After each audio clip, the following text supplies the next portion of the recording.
Hello everyone. Today we're here to talk about counterarguments. This is an essential part of argumentation. As I mentioned before, I want you to think about being a lawyer in a courtroom when you write. In 101 style writing, you just explain what you're thinking, but here you not only have to defend what you're thinking, but you have to disprove what the opposition's point is.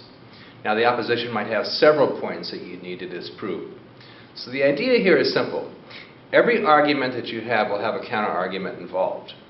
How you write it is completely up to you, though. Let's repeat. You must state and refute a single counter-argument in order to have a complete argumentative essay. But sometimes that counter-argument can be a paragraph or a line, and sometimes it can be an entire body of an essay. So when you state what the opposition thinks, just make sure you put it that way so that the reader understands, look, I believe this way, but others believe differently. They might hold that this is true. However, let's look at that thinking and explain why it's wrong. Right? Now, it doesn't matter what the topic is. It can be Prince's death and the media or legalization of marijuana. Outline what you think of the opposition sides, and then when it comes time to write, use those thoughts and refute them. In other words, say why they're wrong. So what we have up here is just kind of a general guideline for you on how to compose counter-arguments. The first thing is 4 different ways that you can write them, and this just goes from simple to most complex. So a counter-argument can be a single paragraph in the body in which the counter-argument is stated and refuted. It can be simply attached to one of your claim paragraphs. Okay? So you tie together a claim with a counter-argument, and the analysis leads to the refutation of the counter-argument. You can even have a counter-argument carried on throughout the body. Hence, it's possible in argumentation to even avoid a single claim paragraph and build your whole argument around refuting the opposition's ideas, and I've seen that done well. It's not very common, but it can happen. And then there's always the somewhere in the middle option, in which you just have a couple of counter-argument paragraphs in which different points are stated and refuted. Now, no matter what you do, try to think about logically linking together the counter-arguments, just ordering them in a way that they flow together. So, for instance, most of you will do a combination of things. Most of you will do a claim paragraph and then a counter-argument paragraph at some point. Just think about ways that claims and counter-arguments tie together logically so that when you write, it helps your overall structure. The reader can follow your process that way, and we're always conscious of the reader understanding our thinking. So I want to give you one rhetorical term here too. That term is elenchus. You can see that on the BYU Rhetoric website. And all that is a completely logical refutation. It's always helpful to avoid emotion, pathos, when refuting a counter-argument. You always want to just state fairly the opposition's thinking and break it down rationally. Logos really trumps pathos when it comes to refutation. Now over here, on the right-hand side of the board, I'm going to write a couple of things down for you to follow, but hopefully you already understand these points. Let's take the subject matter of legalization of marijuana. Now, in an earlier video, I said we would work with a thesis of, I want to legalize recreationally. What would people say against that? Right? We just simply make a list of the ideas that the opposition might have.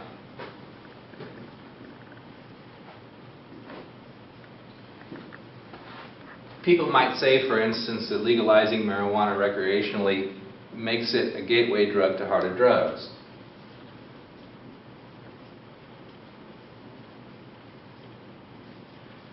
People might say that legalizing marijuana will have a negative impact on the neural development of our children. And it would.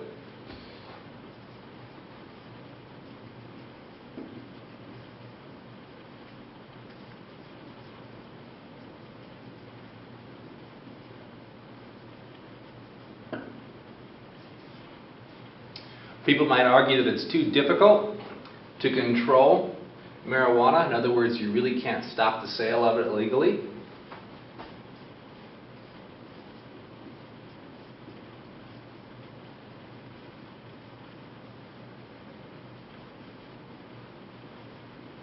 So I just brainstormed 3 reasons that people might have to be against my fundamental thesis. So all I'm asking is that you outline them, and then when you're writing, you think about how you want to incorporate these reasons into your own essay. You're not required to do all of them, but you're required to kind of take the opposition's best shot and at least say why it's wrong. So for here, for instance, if somebody said, well, marijuana is a gateway drug, I can cite studies that show that it's not a gateway drug, and that in fact only a small percentage of users who use marijuana will turn to harder drugs eventually. In this case, I would refute then with ethos, statistics about addiction and use of other hard drugs. Here, if I talked about the negative impact on the health of the children, that's actually something that's true. There's no doubt that marijuana has a negative impact on the brain, especially in developing minds up to the age of 25 years old. But we can temper this by saying that we'll only allow legalization for people 21 or older, and therefore lessen the impact of this. And that's another way of dealing with counter-argument. Do you need to deal with both of them? I'll leave that up to you. When you're dealing with your media essay, you are going to have to deal with the other 4 articles to defend why your article is better than those. How you do it, though, and what the terms are, completely up to you. In this hypothetical essay about marijuana, we might say it's too difficult to regulate, but maybe I've just decided, you know what, I don't need to create a separate paragraph on this. I can deal with it in a claim paragraph in some of my analysis. So you have lots of decisions to make. Now, again, all I need is one counter-argument. That's it, in order to have a complete argument. In the case of your media essay, what I would say to you is, think about when you're reading an article, what stands out to you. If you think an article is biased, why? If you think the bias is good, why? You might even argue that an article is better than another one because it is biased, because it shows a slant and it doesn't hide objectivity falsely, right? You can come up with whatever claim that you want to. Make them subjective, make them based on what you think to be true. Now, for instance, last semester a lot of students did this essay and worked with El Chapo. And they looked at the stories about El Chapo and they came to the conclusion that American media was unfair towards El Chapo, whereas Mexican media viewed him as a hero, American media viewed him as a villain. So the students liked the Mexican media outlets. They thought they were more fair to him in general.